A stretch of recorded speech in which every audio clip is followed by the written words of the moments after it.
Assalamualaikum dan selamat sejahtera. Okey, hari ini kita akan buat ulang kaji kertas sains kertas 2 ya. Okey, ni macam soalan periksa biasa tapi kertas 2. Okey, cikgu harap semua dalam keadaan sihat dan dah bersedia untuk belajar. Okey, kita akan mulakan sekarang.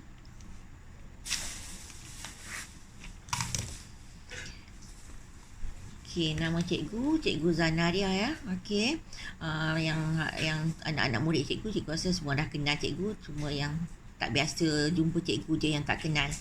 Ataupun panggil cikgu Zana, mana-mana pun boleh. Okey, kita terus mula. Okey, kertas 2 ni mengandungi 8 soalan subjektif. Okey, jawapan ditulis dalam ruang yang disediakan. Maksudnya tak perlu ada kertas kosong dan tak ada kertas OMR. Masa yang diperuntukkan selama 1 jam, markah sebanyak 40 markah. Cara pengiraan markah dia, okey, untuk dua-dua paper tu, kertas 1 tambah dengan kertas 2 per dengan 80 ya, sebab satu paper tu kan 40 markah.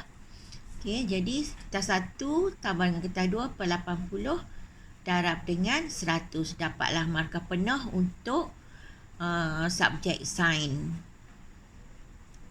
Okey, subjek sains tahun 456. Kita terus masuk kepada soalan yang pertama. Cikgu besarkan sikit gambar ni. Okey, soalan yang pertama.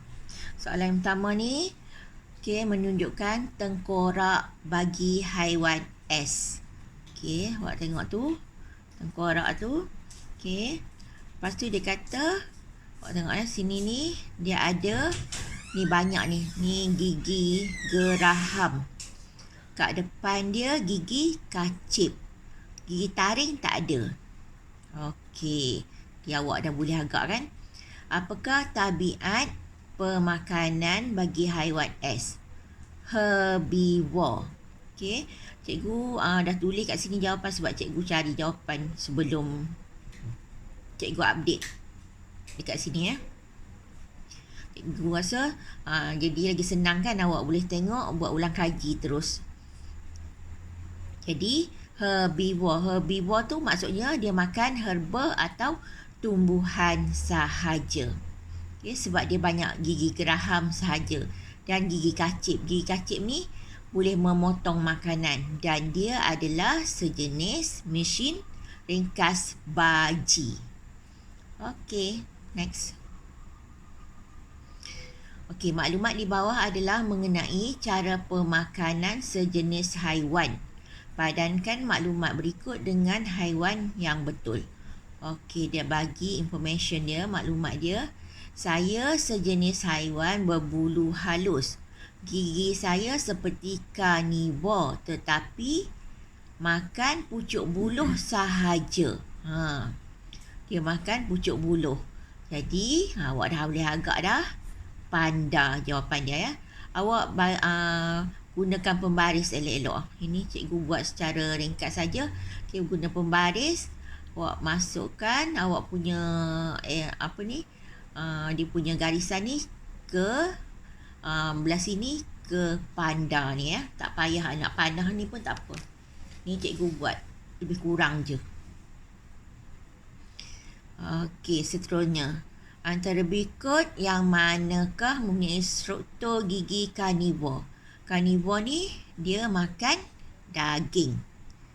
Okey, bila makan daging bermakna dia akan menyiatkan makanan supaya senang tarik. Macam awak makan daging ayam kan?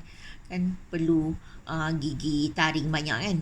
Okey, sebab tambah pula kalau daging ke apa yang liat tu. Okey, jadi jawapan dia adalah ni tengok ni.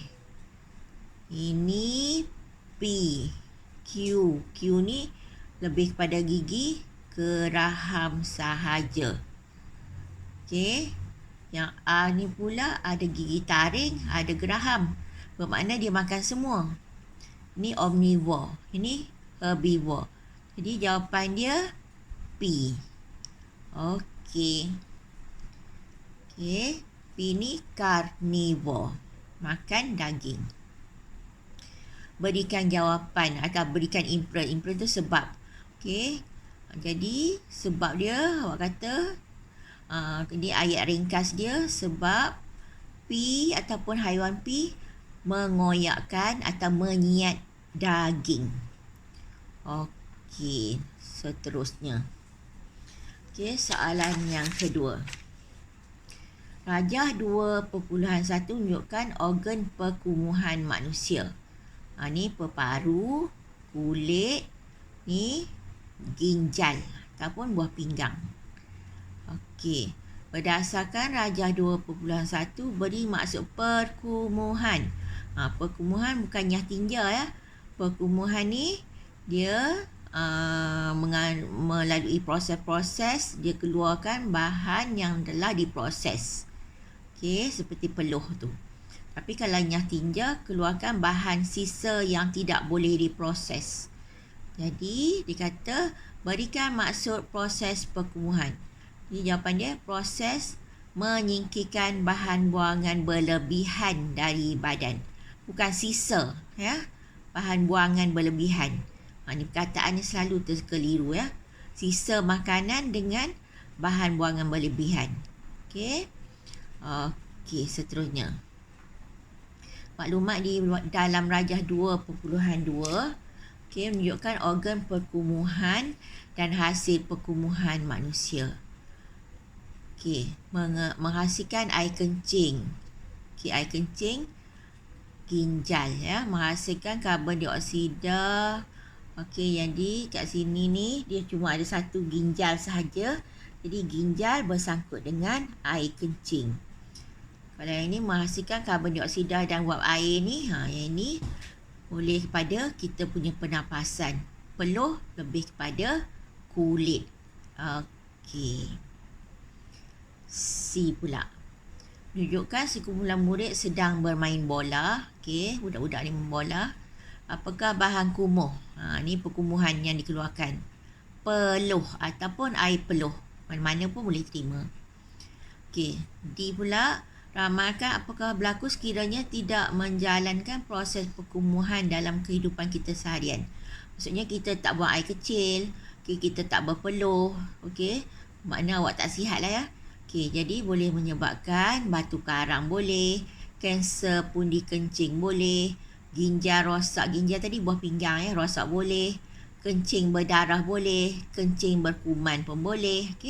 Awak pilih satu sahaja sebab markah dia satu. Bila markah satu, selalunya satu je markah tu, satu jawapan. Soalan seterusnya. Nampak tak? Rajah 3 menunjukkan Fatimah sedang memerhati bulan purnama yang sangat terang bercahaya dari tepi sebuah tasik. Kan awak nampak selalu kalau nak tengok gerhana bulan pun boleh tengok melalui air yang dalam besen kan. Ini sama juga, dia tengok bulan dekat air tasik yang tenang. Kalau tak tenang tak nampak ya. Dia mendapati bulan berada di langit dan terdapat juga bulan di dalam tasik. Dah ada 2 bulan pula. Bukannya maksudnya dalam air ni kita buat bulan buatan. Macam dekat China kan. Dia ada bulan buatan. Ini tak. Jadi soalan dia tanya, mengapakah Fatimah dapat melihat bulan di dalam tasik itu? Jawapan dia, pantulan cahaya. Kalau awak nak buat ayat panjang sikit pun tak apa. Asalkan ada perkataan pantulan cahaya berlaku. Ni sama macam awak tengok cermin muka ya. Awak tengok cermin muka, cermin tu awak nampak muka awak kat dalam cermin kan? Itu pun pantulan cahaya juga.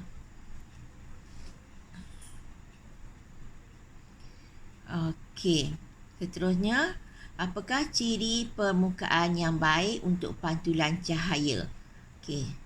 Jawapan dia rata ataupun licin ataupun berkilat. Contoh yang paling senang adalah cermin. Kalau dia nak contoh ya. Tandakan right pada alat yang menggunakan prinsip pantulan cahaya untuk berfungsi. Bila dia suruh tanda right, awak kena tanda right. Jangan awak pangkah. Kalau pangkah, tak diterima. Jawapan dikira salah ya. Itu cara pemeriksa nak bagi markah. Okey, jadi yang ini ya. Ni cahaya, ni cermin kereta ataupun side mirror. Okey, yang ini ni kan tangan kan. Yang ini toss light, tak ada apa. Okey, seterusnya ke surat 7. Jadual 1 menunjukkan kuasa pembesaran imej mikroorganisma. Bila mikroorganisma menggunakan mikroskop. Okey, sebab nak tengok mikroorganisma guna mikroskop. Di perkataan dia kan dekat-dekat kan, jadi senang awak nak ingat.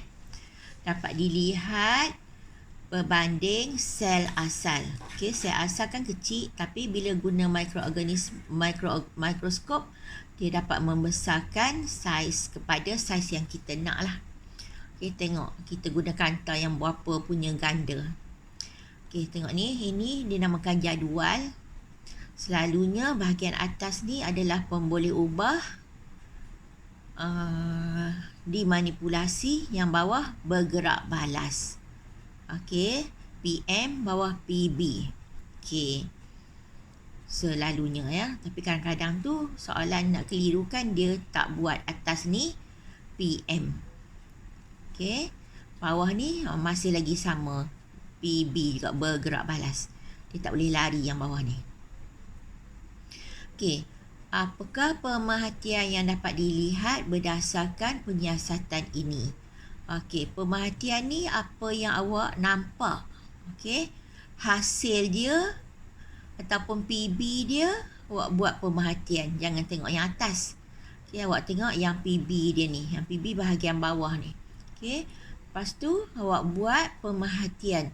Pemerhatian ni bukan kesimpulan. Pemerhatian ni apa yang kita nampak. Okey, jadi saiz objek semakin meningkat atau membesar, sebab awak boleh tengok ya, 40, 100, 400. Jadi saiz objek makin besar. Ayat itu pun dah boleh terima dah. Okey. Okey, seterusnya E pula, tanda right pada kotak di bawah bagi carta palang mewakili saiz. Okey, dia awak pilih salah satu. Okey, jawapan dia yang pertama ni, menaik ni. Faham? Sini kuasa pembesaran ataupun PM awak kat bahagian bawah sini. Okey, paksi X, paksi Y kat sini size objek untuk bergerak balas PM, PB.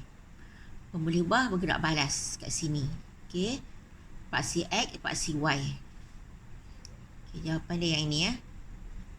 Dan awak boleh tengok pola dia meningkat ataupun bertambah ataupun menaik.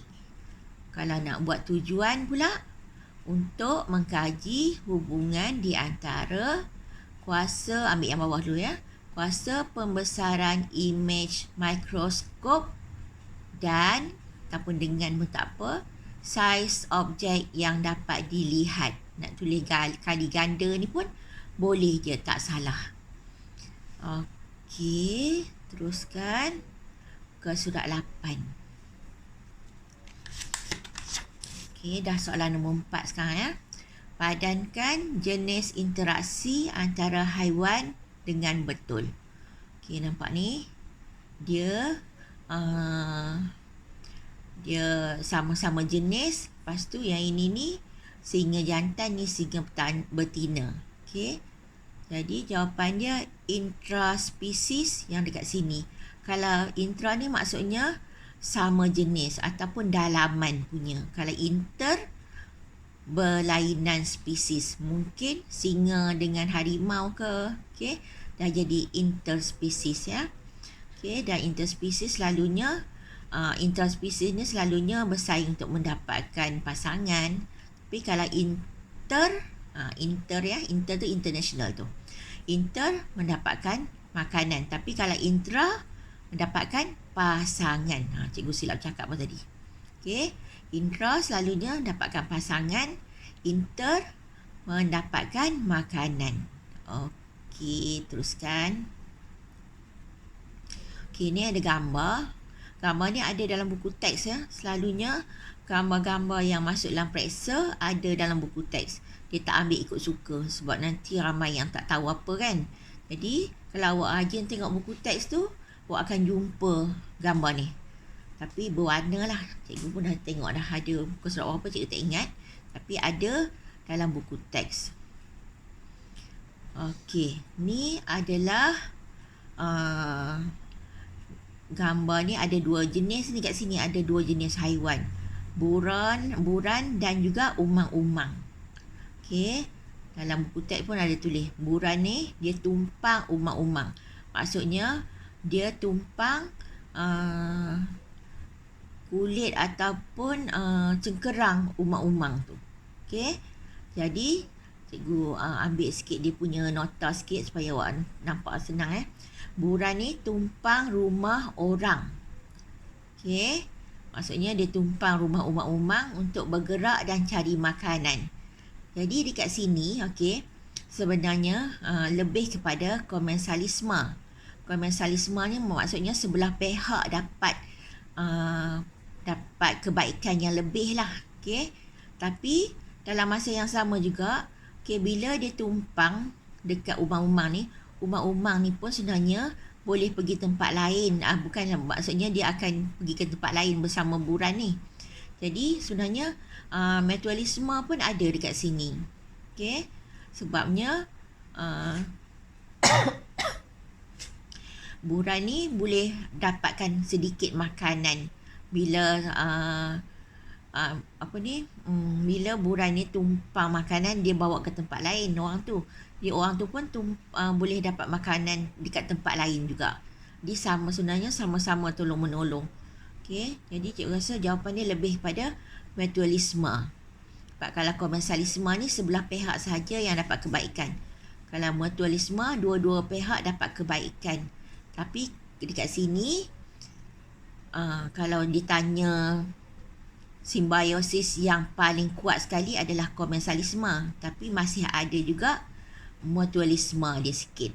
Okey, kalau parasitisme ni maksudnya dia tumpang rumah orang, lepas tu dia buat rumah sendiri, lepas tu dia makan orang mati.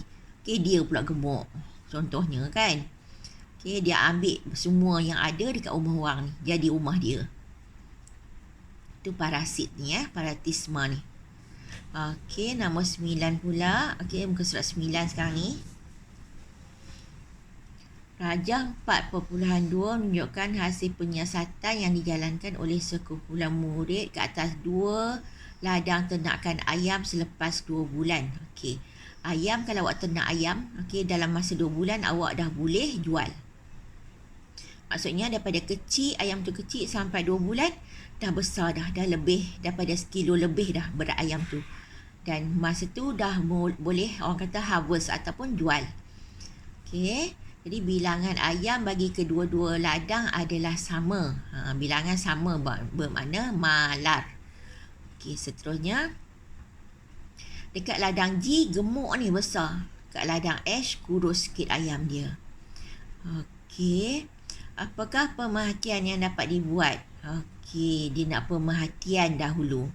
Jadi awak boleh kata saiz ayam di ladang G, ni G, lebih besar ke, lebih gemuk ke, lebih berat ke? Okey, berbanding. Cuba biasakan ada perkataan berbanding sebab ada 2 kan. Berbanding ayam di ladang H. Okey, itu adalah pemerhatian awak. Ada pemerhatian, ada bandingan dia. Okey, seterusnya. Apakah yang perlu dilakukan oleh penternak ladang H yang kurus ni bagi meningkatkan jisim? Jisim tu macam berat ayam lah. Okey, jadi kalau macam ni, dia perlu bagi makanan yang lebih berkualiti, lebih berkhasiat, ataupun mengurangkan bilangan ayam dalam tempat dia ternak tu, ataupun membesarkan ruang dia punya ladang. Okey, jadi ayam tu lebih senang lagi nak membesar, tak ada persaingan. Okey, jadi ayam tu akan jadi lebih gemuk. Macam juga pokok tak boleh tanam rapat-rapat. Kalau tanam rapat-rapat, nanti pokok kurus sebab baja yang diambil tu bersaing dengan pokok lain.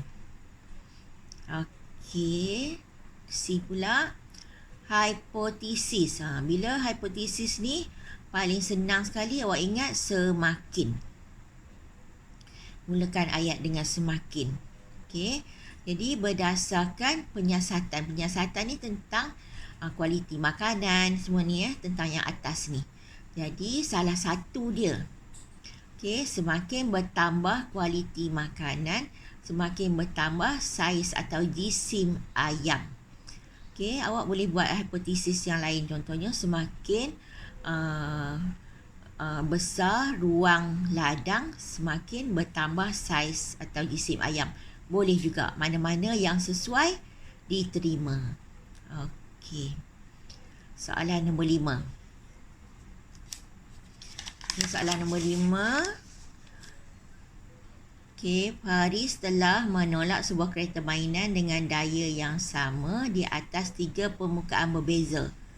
Permukaan berbeza bermakna dimanipulasi. Okey, pemboleh ubah dimanipulasi ataupun PM. Jarak yang dilalui dicatatkan. Jarak ni mestilah dah jadi PB awak. Bergerak balas ya. Okay, cuba tengok tu. Jarak kereta mainan 80 permukaan P. P 80, Q 50, A 30. Maksudnya dekat je dia boleh lalu. Berdasarkan maklumat di atas, susun jenis permukaan mengikut urutan paling kasar. Paling kasar tu bermakna dia boleh pergi gerak sikit je. Maknanya jadi R, Q, satu lagi P. Ni last kali P ya. Okey, sebab R ni paling susah nak bergerak, bermakna paling kasar. Okey, yang P ni paling jauh, bermakna paling licin. Ni bukannya R ni ya, P. Okey. Okey. Lepas tu, berdasarkan maklumat di atas, bina jadual. Jadual macam ni lah. Macam awak tengok tadi tu, jadual. Mana lagi jadual tadi? Ni jadual. Macam ni jadual. Okey, jadual ni ada petak-petak ni. Okey. Okey, kita balik pada tu. Jadi jadual awak buat cantik-cantik ya. Ini cikgu buat ringkas je. Okey, satu jenis permukaan, satu lagi jarak yang dilalui. Okey, lepas tu tak PQR 80, 50, 30.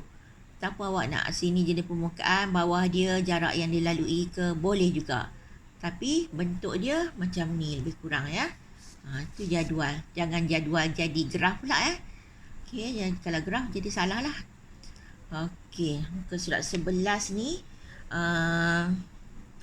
permukaan apa benda ni? Okey. Berdasarkan dua jenis permukaan J dengan K, permukaan manakah sesuai digunakan oleh Paris untuk mengurangkan penggunaan daya tolak? Okey, yang ini ni lebih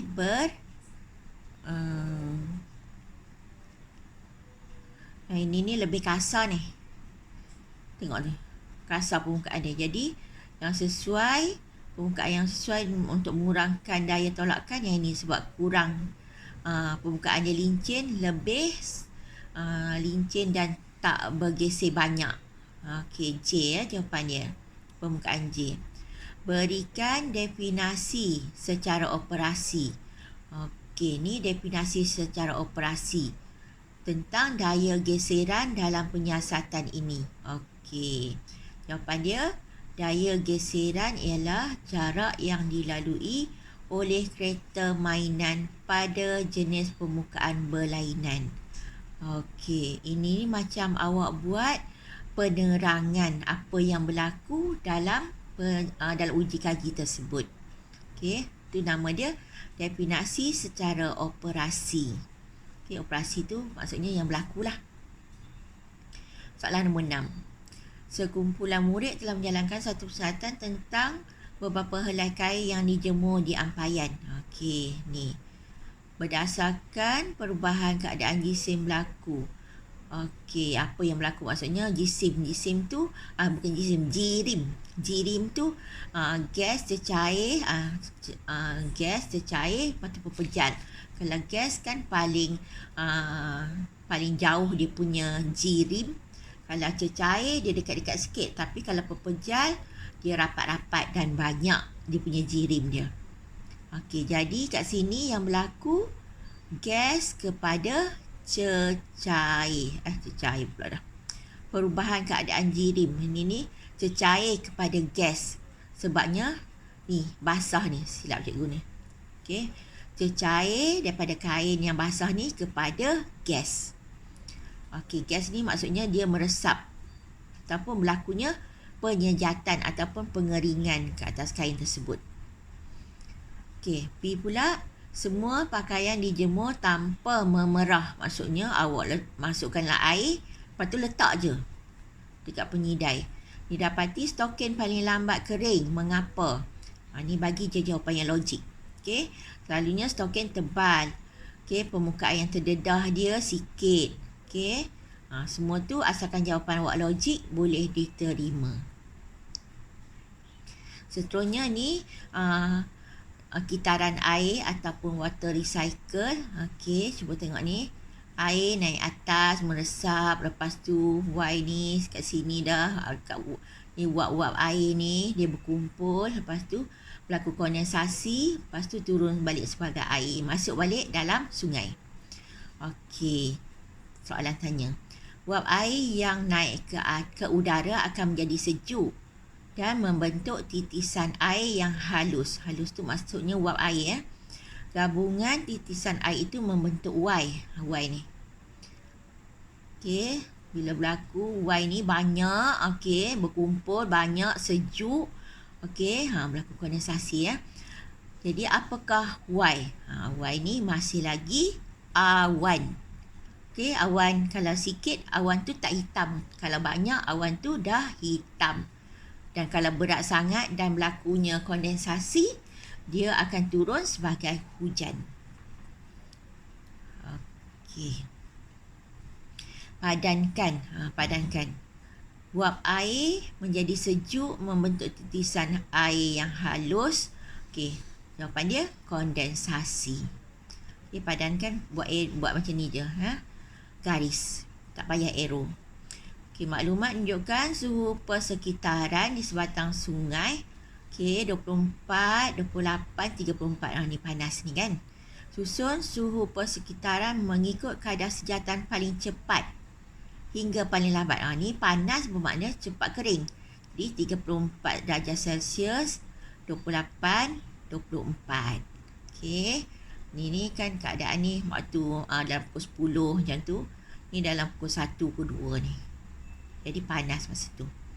Okey, soalan nombor 7. Kita dah masuk soalan nombor 7 ya. Soalan nombor 7 ni maksudnya dah nak habis dah ni. Soalan awak cuma ada 8 je kan. Okey, soalan nombor 7. Rajah 7.1 menunjukkan bahagian terdapat pada wayar kuprum. Okey, ni wayar yang ada kat rumah tu ya. Okey, nyatakan fungsi Q. Q ni buat apa? Ini ni bahagian luar je. Tidak membenarkan arus elektrik lalu. Maksud dia macam penebat. Okey, bolehkah bahagian P, ni P, diganti dengan bahan yang dibuat daripada getah? Okey, yang ini P ni untuk mengalihkan elektrik kan. Kalau ganti dengan getah, maknanya elektrik tak berfungsi, tak boleh bergerak dah. Jadi tidak, kerana getah penebat elektrik ataupun tidak boleh mengalihkan elektrik. Berdasarkan situasi di atas, objek manakah sifat bahan yang sama seperti Q? Q tadi yang ni, penebat. Jawapan dia tayar. Tayar ni kan selalu getah. Mana ada tayar buat daripada benda lain kan. Okey, getah. Jadi penebat. Kunci selalunya besi. Okey, buku pun tepi dia ada besi, ada kertas kan. Okey. Seterusnya. Okey, rajah 7.2 menunjukkan 3 buah bekas yang mengandungi isi padu air yang berbeza. PQR. Ni tengok dia punya jadual. P ada 5 masa dia ambil untuk mengosongkan bekas 5 minit, 10 minit, 15 minit. Maknanya ni lambat ni. Dekat A ni lambat habis air. Okey, maksudnya pengeringan berlaku lama lah. Okey, mengapakah kapas digunakan dalam penyiasatan ini? Okey, tanya kapas pula kan. Okey, jadi jawapannya kapas penyerap air yang baik. Okey, ramalkan masa diambil untuk mengosongkan bekas jika kapas diganti dengan tisu. Okey, kalau kapas tu ganti dengan tisu, bermakna lagi cepat serap. Jadi mana-mana masa yang hak letak ni boleh je. Okey, salah satu. Jangan letak semua, salah satu Okey, seterusnya. Berdasarkan penyiasatan di atas, nyatakan pemboleh ubah dimalarkan. Okey, yang dimalarkan kat sini, kat atas ni lah malar ni maksudnya sama. Saiz bika boleh. Lepas tu lagi kuantiti air. Jenis kapas boleh. Jenis air pun boleh. Okey, mana-mana. Satu saja. Soalan akhir. Okey, soalan nombor 8. Ajar 8.1 menunjukkan 3 buah model yang dibina daripada satu keping cardboard. Ni cikgu rasa soalan ni dalam buku pun awak pernah jumpa kan? Dan bilangan gulungan cardboard yang berbeza. Tengok, bilangan cardboard dia berbeza. Bermakna bilangan cardboard tu dah jadi pemboleh ubah dimanipulasi. Okey. Lepas tu bilangan butter yang boleh ditampung oleh model dicatatkan. Bilangan butter ni dah jadi bergerak balas. Pemboleh ubah bergerak balas ni 1, 2, 3. Tengok tu ya. Berdasarkan rajah 8.1 nyatakan pemerhatian. Okey, awak bila pemerhatian cikgu kata awak tengok pemboleh buah bergerak balas. Jadi awak boleh kata bilangan butter yang dapat ditampung oleh A lebih banyak daripada P dan Q. Tengok. Pemerhatian dia ambil pemboleh buah bergerak balas dan ada dia punya bandingan dia. Okey. Bergerak balas dia bilangan butter. Okey. Yang bandingan dia bandingan P dengan Q. Okey, nampak tu ya cikgu? Okey, berdasarkan jadual berikan impuls. Okey, kenapa awak kata R ni boleh tampung banyak? Sebab model R paling stabil boleh, ataupun model R kukuh boleh, ataupun ditampung oleh cardboard ataupun yang tadi tu golongan cardboard yang banyak pun boleh ya. Okey, jadi mana-mana pun awak boleh ambil sebagai jawapan awak. Okey. Asalkan benda tu betul dan logik. Seterusnya, nyatakan satu pemboleh ubah yang digunakan dalam. Okey. Bila dia kata satu pemboleh ubah, awak ambil pemboleh ubah bergerak balas ataupun dimanipulasi saja. Jangan ambil malar ya. Okey, jadi awak boleh pilih mana-mana lah. Bilangan butter yang ditampung boleh, bilangan gulungan cardboard boleh, saiz gulungan boleh, jenis gulungan boleh. Okey, bentuk gulungan boleh. Okey, mana-mana sahaja. Markah 1. Jadi, jawapan 1 sahaja. Okey. Muka surat 19. Surat 19 akhir. Berdasarkan rajah 8.1, tandakan right pada kotak di bawah carta palang mewakili bilangan butter. Okey, jawapan dia yang ini. Okey, yang pertama punya kotak. Sebabnya, okey, dekat A tu kan paling banyak bilangan butter dia. Jadi, yang ini adalah jawapan. Tanda right jangan pangkah. Lepas tu, ni dia suruh buat binaan ni. Binaan ni 2 markah. Okey, menunjukkan 4 objek yang berbentuk berbeza bentuk. Lukis model yang paling stabil. Ini ikut kreativiti awak. Okey, awak boleh lukis ataupun lukis benda macam ni, sebiji-sebiji ni boleh, ataupun dalam bentuk gambar rajah macam ni pun boleh. Okey, jadi mana-mana pun boleh. Awak nak letak bawah sekali segi 4 besar ni, lepas tu yang kedua ni, yang ni bagi berdiri pun boleh, ataupun buat macam ni pun boleh bagi tidur ni. Lepas tu letak pula bola, yang ni tutup kat atas bola tu kan. Okey, Jadi awak boleh lukis macam ni boleh, macam ni boleh, ataupun nak lukis satu persatu gambar ni pun boleh. Ada 4 cara. Okey, tapi pastikan okey, yang bahagian atas sekali ni, ni separa ni ke atas sekali, bulat ni bawah ni, lepas tu yang ini ni kat bahagian tengah kat sini, yang bawah sekali kotak besar ni. Okey, kalau tersilap susun, awak letak bola kat bahagian bawah sekali, salah, ya. Okey, sekarang dah faham dah? Dan dekat sini, semua ni bila campur markah dia ada 40 markah. Okey, markah penuh dia 40. Okey, jadi kertas 1 40, kertas 2 40. Tambah 22 per 80 darab 100, dapat markah penuh awak berapa. Okey, cikgu rasa itu saja. Cikgu rasa awak boleh faham kan? Cikgu terangkan. Kalau tak faham, boleh tanya cikgu. Ataupun kalau bukan anak murid cikgu, boleh tanya cikgu awak. Okey, itu saja daripada cikgu. Okey, cikgu harap awak semua belajar elok. Okey, selamat belajar. Lepas tu, cuba tengok ni. Okey, cikgu tulis berangan, berusaha, berjaya.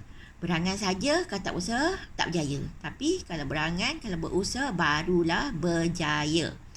Okey, itu saja daripada cikgu. Jumpa lagi dan selamat belajar. Okey, bye.